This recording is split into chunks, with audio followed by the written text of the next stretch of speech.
Lucas capítulo 15, o versículo de número 16, que é a passagem do jovem rico, a passagem do filho pródigo, que ele sai da casa do seu pai. E a Bíblia diz que, no versículo 16, ali desejava ele fartar-se das arrobas que os porcos comiam, mas ninguém lhe dava nada. Olha que interessante.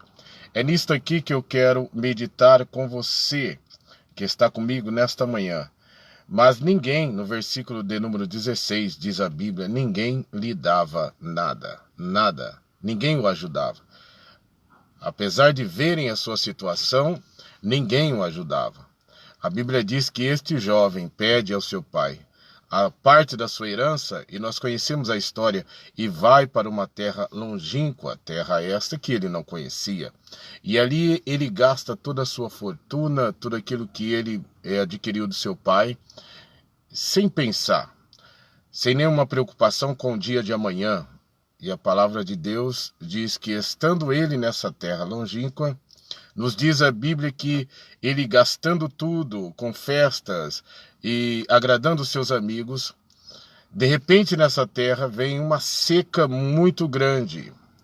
E esta seca, junto com esta fome muito grande, então pega todos de surpresa. E nesta atual situação, este rapaz estava sem os seus recursos, sem a sua riqueza, porque ele gastou, diz a Bíblia, sem nenhuma responsabilidade futura, sem pensar no amanhã. Então também, junto com aquela população, ele é pego de surpresa, sem nenhuma reserva. Quando ele se vê numa situação difícil, sem nenhum recurso, a Bíblia diz que ele recorre a um fazendeiro e este o dá a este jovem a oportunidade de trabalhar cuidando dos seus porcos. Nós vemos que este jovem era um príncipe, este jovem era um administrador na casa do seu pai. Nos ombros desse jovem havia responsabilidades e autoridade para administrar a casa do seu pai. Mas nos diz a Bíblia que este jovem aqui, nesta atual situação, ele se encontra desprovido de dinheiro, desprovido de qualquer tipo de recurso. Os amigos que estavam junto com ele, no momento que ele estava abastado de dinheiro, abandonou, esqueceu dele. Ele agora se encontra só. E aquele que era governante, administrador da casa do seu pai, agora torna-se um funcionário, um servo, um escravo de um outro senhor. E a Bíblia diz então que ele trabalhando ali, nós vamos ver isso no versículo de número 16. E está claro na parte C deste versículo. O versículo inteiro diz assim: ali desejava ele fartar-se das alfarrobas ou da comida que eram lançadas aos porcos, mas ninguém ajudava ele. Ninguém o ajudava, ninguém dava comida para ele, ninguém o socorria ou atentava para seu sofrimento, para aquilo que ele estava passando. A paz do Senhor, irmã Patrícia, Deus abençoe a sua vida, a sua casa. Irmã Lene Caires, Deus abençoe, sejam todos bem-vindos. Chama Divina de Cosmópolis, Deus abençoe. Então, nós meditando na palavra, nós vamos encontrar este jovem que foi muito bem cuidado, cresceu com todos os recursos necessários. Ele então sente essa necessidade de conhecer fora da sua fazenda, da sua casa, um mundo distante da sua casa. Sabemos que ele, perdendo tudo que tinha, é pego de surpresa por uma fome, uma seca inesperada que invade aquela região onde ele estava, longe de sua casa. Ele sujeita-se a criar e cuidar de porcos. E deseja, nesse momento aqui, comer a comida que era lançada aos porcos. E a Bíblia diz que o desejo dele era tão grande, que quando ele se vê naquele sofrimento, nasce na sua mente, no seu coração, o desejo de sair dali e voltar para a casa do seu pai. E eu repito a você que nesta manhã pode estar aí questionando porque você tem estendido a mão para A, B, os amigos que te rodeavam quando você tinha recursos, pessoas que você ajudou e que no momento a qual você está vivendo, não estende a mão para te ajudar, não te socorre, sabem da sua necessidade, mas não estende a mão, sabem daquilo que você está precisando, sabe do momento que você está passando, mas ninguém se interessa em te ajudar. Isto aconteceu com este moço, com este filho de um homem muito poderoso e rico, o filho pródigo. A Bíblia diz que agora ele se sente só, isolado, desprezado, sem amigos, sem ninguém, sem auxílio, sem saída. Então, no meio daquela situação e sofrendo um sofrimento extremo, nasce uma vontade nele de retornar à casa do seu pai. E isso ia emanar um processo de sair da onde ele estava, de humilhação, de se humilhar, de reconhecer o seu erro e dizer ao seu pai que ele estava errado na decisão de ter saído da sua casa. Então a Bíblia nos diz que este jovem, ele começa então a lembrar-se como era a casa do seu pai. Mas eu quero lhe falar aqui nesta manhã que a Bíblia diz que este rapaz não foi ajudado. Pena que muitas pessoas, quando está na prova e fora da posição que Deus o colocou, e perdeu muito tempo com pessoas que não iriam dar a ela nada que contribuísse para o seu crescimento, porque os seus amigos, os amigos que ele teve temporariamente, extraiu toda a sua riqueza. Eles extraíram todos os seus bens. Infelizmente, este jovem, o filho pródigo, ele perdeu tempo com pessoas que só tirou e não acrescentou. O filho pródigo, ele perdeu tempo com pessoas que só extraiu e não acrescentou nada a ele. Quando a situação difícil chegou, a Bíblia diz que ele estava só e pobre, sem recurso, sem dinheiro, sem companhia nenhuma. Mas eu louvo a Deus porque Deus nos mostra nesta manhã, e esta palavra é para você que não está entendendo o momento de Deus na tua vida. Você não está entendendo porque os seus amigos se distanciaram, porque as pessoas que você ajudou não vão e não querem te ajudar. Já demonstraram isso, que não querem estender a mão e te ajudar. E você está se sentindo só. Você está se sentindo abandonado, abandonada. Você está sentindo-se como a pior pessoa do mundo. Porque ninguém, no momento que você precisa, quer estender a mão, quer te ajudar, quer socorrer a sua situação, quer socorrer a sua família. Mas eu quero te dizer que é o próprio Deus. Eu não sei se você crê e vê desta forma. Isto que eu estou vendo aqui agora no capítulo 15 de São Lucas e no versículo 16, que é este jovem, ele queria comer a comida dos porcos, mas ninguém, além de não dar nada para ele comer, porque ele sentia muita fome, também a Bíblia deixa claro que ninguém o ajudou. E eu te pergunto nessa manhã, se alguém ajudasse a esse jovem, será que ele voltaria para a casa do seu pai? Será que ele sairia daquela terra? Será que ele começaria a pensar e a relembrar e auto se questionar e lembrar de como era a casa do seu pai, de quão grande era a fartura, ele lembrando que o seu pai dava aos seus servos banquetes? Será que se alguém ajudasse ele nesse momento difícil, nesse momento crucial da sua vida, aonde ele estava só, sem recursos, sem dinheiro, sem ninguém para estender a mão, será que se alguém ajudasse ele, ele retornaria para a sua casa? É por isso que eu vejo o versículo de número 16 dizendo, ninguém o ajudava. E eu quero lhe dizer nesta manhã, o porquê ninguém está te ajudando. Porque o que Deus vai fazer na tua vida, é Ele que fará. Deus não quer que ninguém te ajude, porque o que Deus quer te dar, não é o que você está vivendo. Deus quer te tirar desta situação. E para isso, Deus está forçando, e essa palavra também é para mim, eu e você, pensar qual é a posição atual que nós estamos na presença de Deus. Qual é o relacionamento que nós estamos tendo com o Senhor? Será que estamos longe do nosso Pai Celestial?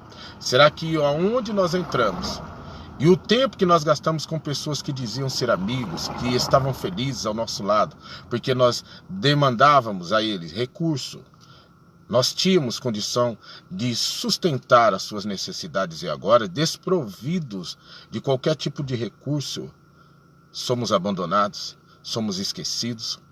Mas a Bíblia Sagrada diz que ninguém ajudou o filho pródigo. E eu louvo a Deus por isso, porque ninguém pôde ajudá-lo. Porque se ele fosse ajudado, ele não se lembraria da casa do seu pai. Ele não se lembraria de quem ele era. Ele não se lembraria que sobre os seus ombros estava a administração, o poder para cuidar da casa do seu pai. A Bíblia diz então que ele começa a pensar nessa situação. Pensando ele nessa situação, ele então começa a entrar no processo da volta. E ele pensa e lembra de tudo que acontecia na casa do seu pai e disse: olha, eu vou voltar ao meu pai. E vou dizer ao meu pai que eu não sou digno de ser chamado seu filho, mas que ele me receba como um dos seus assalariados, como um dos seus servos, como um dos seus funcionários. Mas eu quero só um lugar para dormir, roupa para vestir, um banho para tomar e calçar os meus pés. Mas a Bíblia diz que não. A Bíblia diz que não. Quando ele passa por todo esse processo, reconhece o seu erro e começa a retornar para a casa do seu pai, a Bíblia diz que ele não é recebido da forma como ele pensou que seria. A Bíblia diz que ele não é recebido da forma como ele pensou que aconteceria no seu retorno. Quem é filho? Gente, quem é filho é filho. Quem é filha é filha. Você pode até estar distante, você pode até ter saído do lugar da bênção. Você pode até ter se distanciado, porque algumas pessoas te rodeou, te seduziu, amém? E te levou um pouco para longe do Pai. Extraiu todos os teus bens, aproveitou de todos os recursos que emanavam de ti, porque o teu Pai te enriqueceu.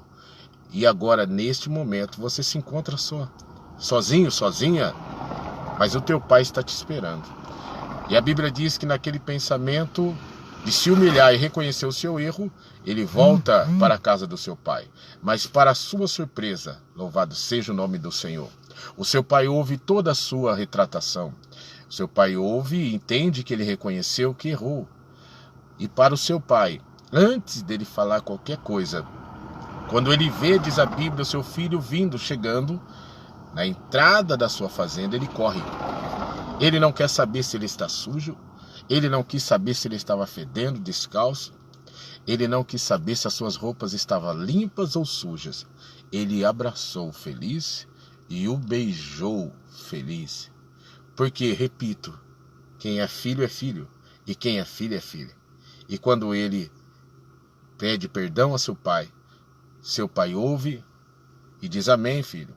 E chama os seus empregados e diz: dê um banho nele, troca as vestes dele, coloca o anel no dedo dele de novo, porque ele vai voltar a administrar. Calça os pés dele, aleluia. Louvado seja o nome do Senhor. E dê a ele a mesma posição que ele tinha. Você pode estar se sentindo abandonado e dizendo nesta manhã: ninguém quer me ajudar. Eu tenho amigos que sabem a minha situação. Você pode estar pensando desta forma. Eu tenho amigas que sabem que eu estou vivendo, mas ninguém quer me ajudar. Ninguém quer estender a mão. É porque o próprio Deus está tirando esses amigos que aproveitaram da sua bondade, que aproveitaram dos seus recursos, que aproveitaram dos seus conselhos, que só aproveitaram de ti quando tu tinha para dar. E agora que tu precisa de um socorro, de um auxílio, de uma direção, de alguém que estenda a mão, ninguém quer te ajudar. Mas existe um que te ama. Olha, você não deixou de ser filho. Querido, você não deixou de ser filho. Querida, você não deixou de ser filha. O teu Pai Celestial está aguardando você no mesmo lugar, na mesma posição. Assim como aqui nós vemos no São Lucas capítulo 15, no verso 16, que ninguém dava nada para ele comer, isso é, ninguém o ajudava. Deus está tirando essas pessoas para que eles não ajudem. Porque quem vai te ajudar é Deus. Quem vai te exaltar é Deus. Quem vai te honrar é Deus. Quem vai te colocar aonde é o teu devido lugar de exaltação, administrando aquilo que Deus te deu, com os recursos que é teu, porque o teu Pai, apesar de te dar o que te deu, ele não empobreceu. Ele é fonte inesgotável. E ele pode suprir a sua necessidade atual e dar coisas novas, grandes, excelentes, para que você então possa, de novo, com muita alegria, junto com teu Pai, se assentar e se banquetear na presença dele. Eu quero deixar esta palavra para o seu coração nesta manhã, para a sua meditação, não reclame. Por causa da reclamação e da murmuração, o povo de Israel foi consumido no deserto. Só 2 dos que saíram do Egito. A Bíblia diz que de uma multidão de quase 3 milhões de pessoas, se nós formos calcular no total, porque era 1.500 homens, 1.500.000 em pé, e a palavra de Deus diz que eles não foi contado naquele ato, crianças, mulheres e os estrangeiros que também aproveitaram e entraram ali no meio de Israel para fugir do Egito, sair do Egito, porque viram que o Deus de Israel era tremendo. Eu quero te dizer nesta manhã que o teu Pai tem poder para mudar esta situação que você está vivendo. Você é um filho, você é uma filha. É uma tristeza que alguns dos filhos e filhas não entendem isso. Não murmure, não questione. Se você entregou verdadeiramente esta causa, essa situação, a tua vida nas mãos do Senhor, entrega e confia nele, porque diz a Bíblia que do mais ele fará. O apóstolo Pedro ele escreve dizendo: lançai sobre ele toda a vossa ansiedade, porque Deus tem cuidado de vós. Deus tem estendido as tuas mãos. Deus não te deixará, não te abandonará. Ele só não irá deixar que pessoas que não podem, não devem te ajudar, te ajudem. Porque quando ele te der, ele não vai cobrar. Quando ele te oferecer e te der aquilo que você precisa para sanar as suas dificuldades, resolver os teus problemas, ele não vai depois mostrar para você que ele te deu. Não, por quê? Porque ele é pai. Pai cuida, pai ama, pai recolhe, pai recebe. E pai tem o prazer de ajudar. Que Deus vos abençoe nesta manhã, em Cristo Jesus. E que você consiga estar na presença do teu Pai, para que tudo que você necessita nesta manhã possa ser restituído. Deus quer restituir na tua vida tudo que roubaram, tudo que extraíram, tudo que tiraram dissimuladamente e cinicamente de ti. Que a paz de Cristo esteja sobre a tua cabeça, a sua família, a sua casa. Deus vos abençoe. Não se esqueça, você é filho, você é filha do Deus Altíssimo. Fiquem todos com Deus.